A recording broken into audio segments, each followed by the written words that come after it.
सबसे पहले हम देखते हैं न्यूटन्स फर्स्ट लॉ.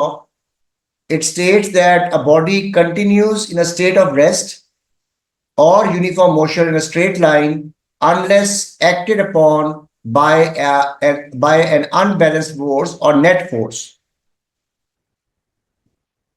इसको हम लॉ ऑफ इनर्शिया भी कहते हैं. Why we call it law of inertia? Because inertia की भी यही प्रॉपर्टी है कि अगर एक बॉडी जो है वो उस पर आप फोर्स नहीं लगाएंगे तो वो इट विल रेजिस्ट. अगर वो रुकी हुई है तो रुकी रहेगी, और अगर वो मूव कर रही है it will continue to move, it will resist the motion. इसको हम लॉ ऑफ इनर्शिया इसलिए कहते हैं. And inertia is directly proportional to mass of the object. जितना ज्यादा mass होगा उतना ज्यादा inertia होगा, और उतना ही मुश्किल होगा. You will have to apply more force to move the object. इसको हम law of inertia भी कहते हैं. Clear? कॉपी कीजिएगा इसको जरा. अब इसका मैं एग्जांपल करवा रहा हूं आपको. पहला मेरा एग्जांपल जो है वो एन ऑब्जेक्ट एट रेस्ट है. जैसे ये फुटबॉल है, ये पड़ा हुआ है अपनी जगह पे. डायग्राम नंबर 1, बल्कि इसमें आप सिंपल एग्जांपल कीजिएगा. सो डायग्राम 1 में क्या हो रहा है कि जो इसका वेट है वो डाउनवर्ड एक्ट कर रहा है, और जो कांटेक्ट फोर्स है वो अपवर्ड फोर्स एक्ट कर रही है. इसलिए रिजल्टेंट फोर्स 0 है. Therefore the object remains at rest. Diagram number 2, इस केस में क्या होगा, आपने उसको किक किया, you applied the force, and as you applied the force the object will accelerate and the velocity will change. Diagram number 3, the object is moving with a constant velocity. It will continue to move with that constant velocity and the direction will also not change if no force acts on the object. And diagram number 4 mein you can see that we are applying a force and that is why its velocity will be changing. So these are 4 applications of Newton's first law. So draw this diagram. Sketch कीजिएगा, कोई perfect बनाने की जरूरत नहीं, but just sketch it.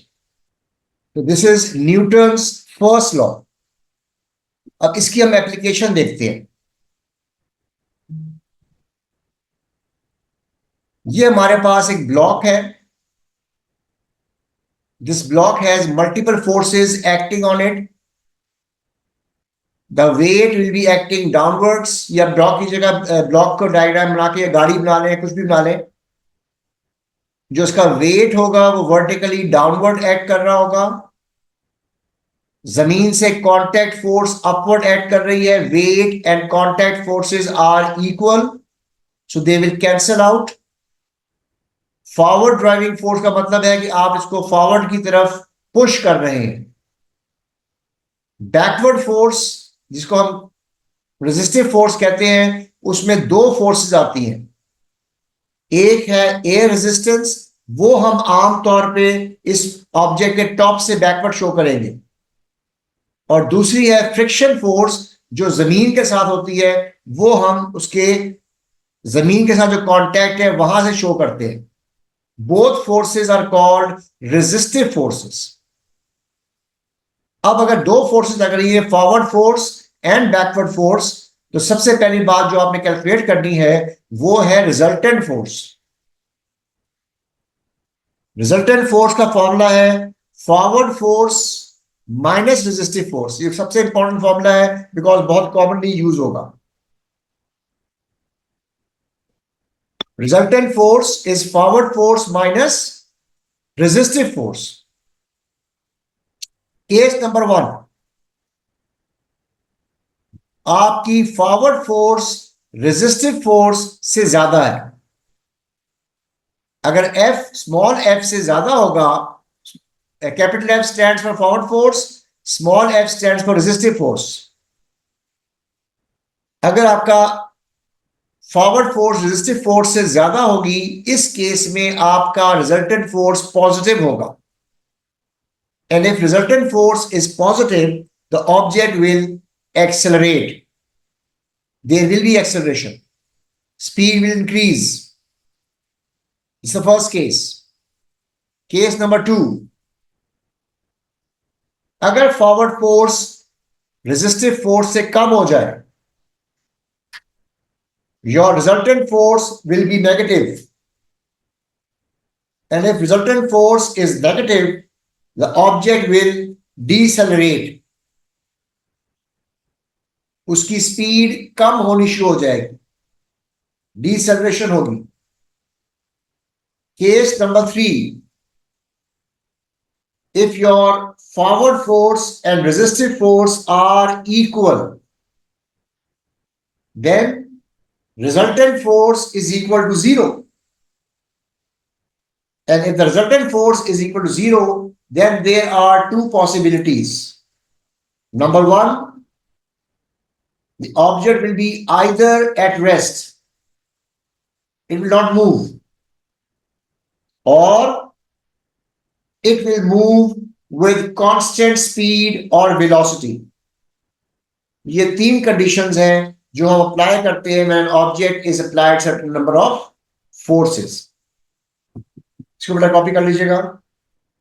Okay, let's take an example.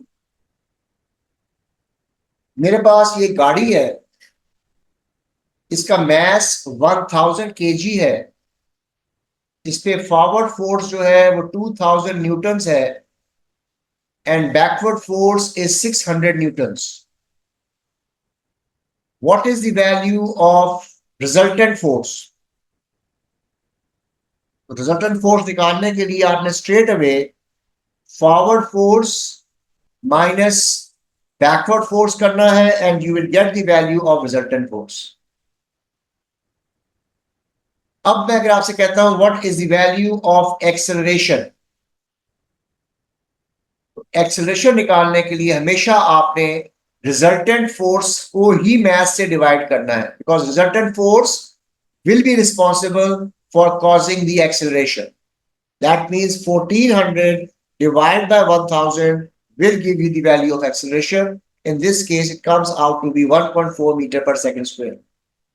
So सबसे पहला काम यह है कि आपने रिजल्टेंट फोर्स निकालनी है और रिजल्टेंट फोर्स के साथ आप एक्सेलरेशन की वैल्यू कैलकुलेट कर सकते हैं. अब इसी के रेफरेंस से मैं इसका पुराना टॉपिक जो है वो कवर कर रहा हूं, रिलेट कर रहा हूं उसको काइनेमैटिक्स को. देखिएगा I will show the board now. ये हमारे पास गाड़ी थी, इस पे फॉरवर्ड फोर्स 2000 न्यूटन्स है और बैकवर्ड फोर्स 600 न्यूटन्स है. आपने पहले रिजल्टेंट फोर्स निकाली 2000 को, मैं रिजल्टेंट फोर्स को F1 कह रहा हूं. 2000 minus 600 which comes out to be 1400 newtons.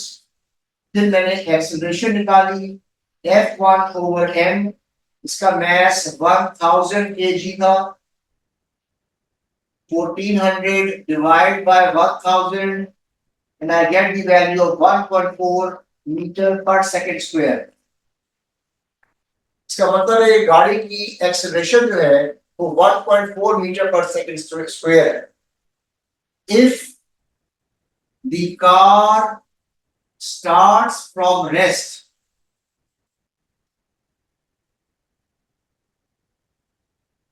how much distance it travels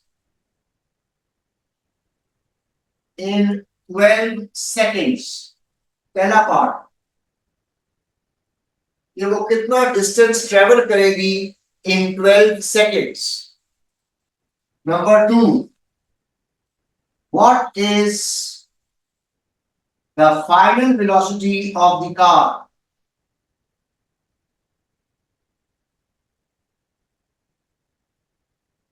उस गाड़ी की फाइनल वेलोसिटी क्या होगी? अब जब आपको क्वेश्चन मिलता है सबसे पहले आप देखिए व्हाट इंफॉर्मेशन यू हैव. एक आपको मालूम है कि एक्सेलरेशन इज 1.4, दूसरा आपको मालूम है इनिशियल वेलोसिटी जो है वो 0 है, तीसरा आपको टाइम दिया हुआ है 12 सेकेंड्स. आपने डिस्टेंस निकालना है. You have 3 equations. Number 1, v is equal to u plus at. Number 2, S is equal to UT plus half AT square. And number 3, B square minus U square is equal to 2AS. अब इन तीन equation में से कौन सी equation आप choose करेंगे to find the value of distance? S या second में आता है या थर्ड में आता है? यू, ए और टी, तीन चीजें मालूम है हमें. I will be using the second equation. u 0 है इसलिए मैं half a t square directly लगाऊंगा and I can find the value of s. 1/2 1.4 into 12 square. And similarly, for finding velocity, I can use v is equal to u plus at. Acceleration is 1.4 times 12. इस तरह मैं directly ये दोनों equation लगा के I can find out the value of distance traveled and final velocity after 12 seconds. इसके answer निकाल लीजिएगा. नेक्स्ट पार्ट में वो कह रहा है कि जी आपका जो ऑब्जेक्ट है उस पे ड्राइविंग फोर्स क्या होगी if the acceleration is increase to 2.5 metre per second square.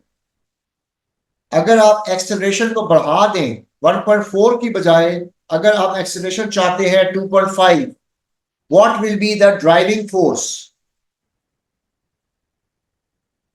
F की वैल्यू क्या हो? Acceleration is given to you. तो पहला स्टेप जो है you find the value f1. f1 is equal to ma 1000 into 2.5. Now your resultant force is 2500. Resistive force वही है 600. मेरी इक्वेशन कहती है f1 is equal to f minus f. तो यहां पे आप वैल्यूज पुट करें, सिंप्लीफाई करें and you will get the value of forward force as F1 plus resistive force, which comes out to be 3100 newtons in this case. Clear? इस तरह आपने question को जरा एनालिसिस करना है and try to solve it according to the theory that we have studied. Now we have a pulley. On either side of the pulley, there are two masses attached, 8 kg and 5 kg. One of the mass is greater than the other one. Therefore, there will be a resultant force acting in this case.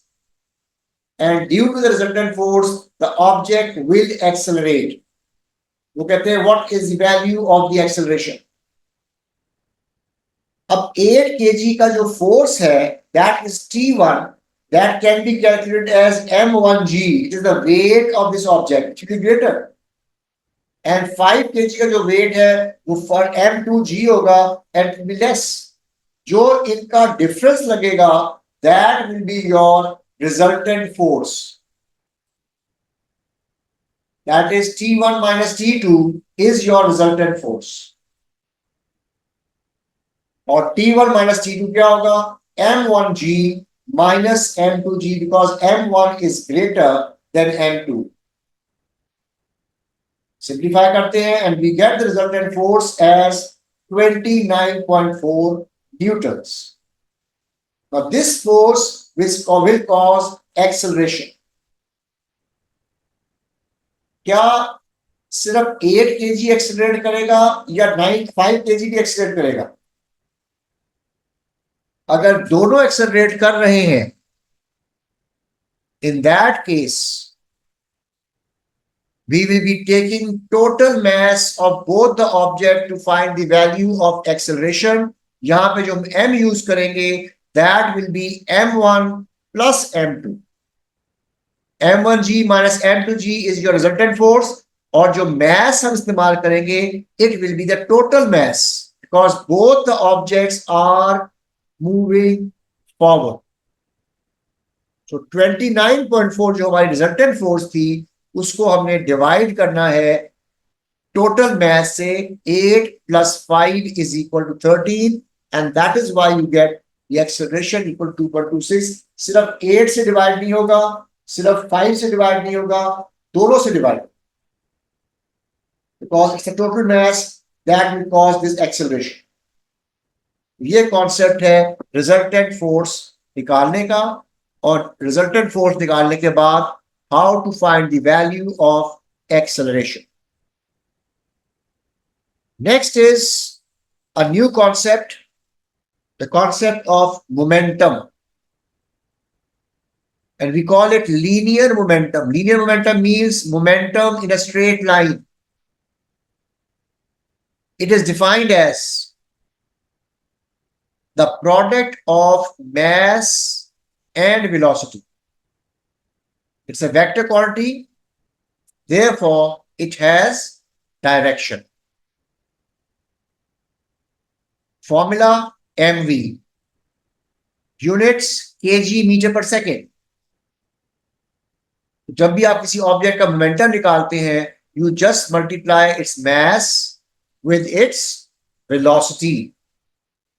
अब मेरे पास direction का reference क्या है? Right side is positive, left side is negative, upward is positive, downward is negative.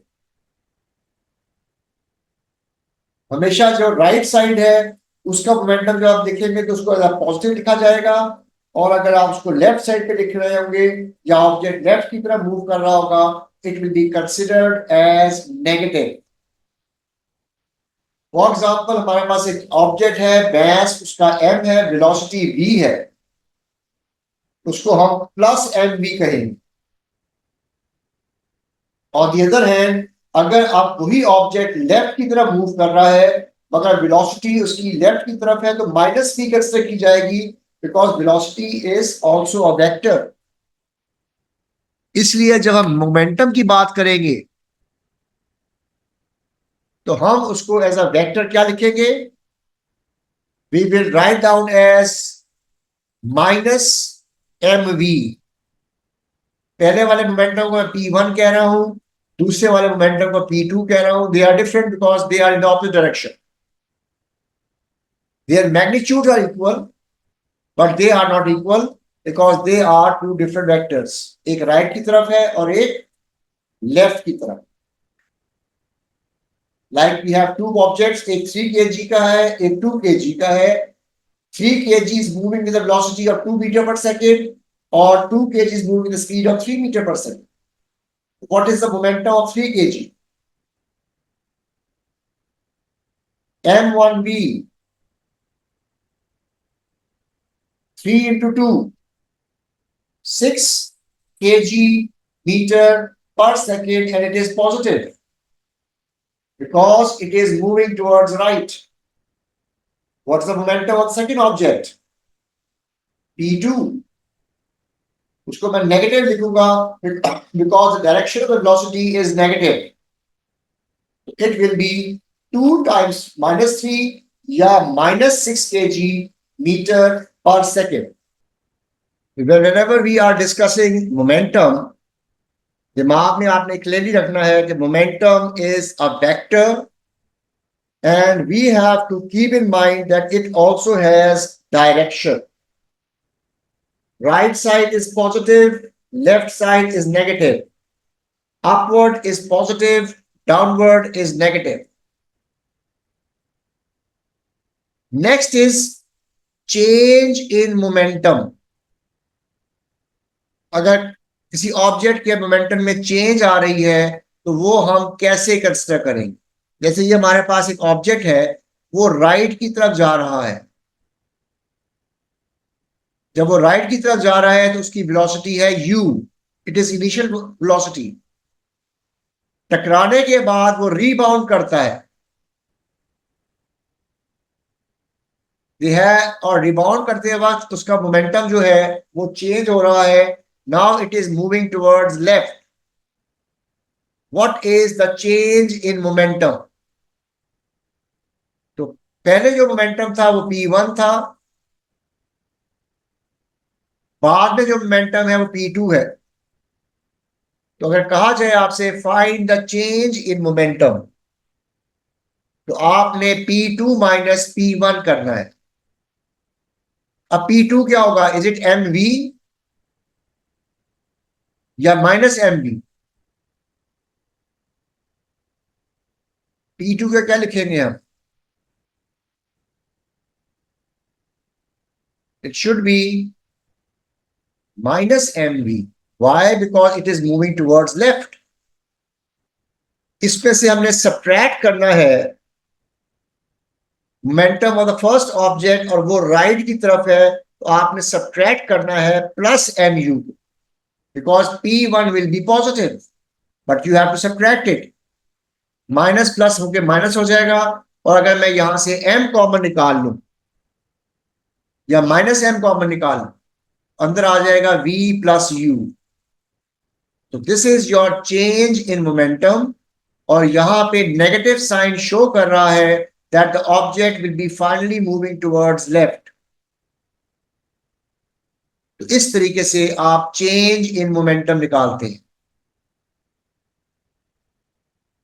अब by mistake आप P2 करने की बजाय P1 माइनस P2 कर लें। वैसे तो final momentum minus initial momentum निकालते हैं, but what if you do P1 minus P2? जो पहला मोमेंटम है उसमें से दूसरे मोमेंटम को माइनस कर दें, इसको भी चेंज मोमेंटम ही कहेंगे। P1 इज mu, इसमें से माइनस कर रहा हूं मैं माइनस mv। क्या बच जाएगा?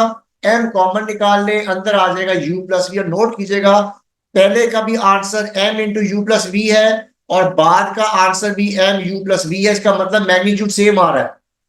तो अगर आप P2 माइनस P1 करते हैं वो भी सही है, अगर आप P1 माइनस P2 करते हैं तो वो भी सही। Both are considered correct.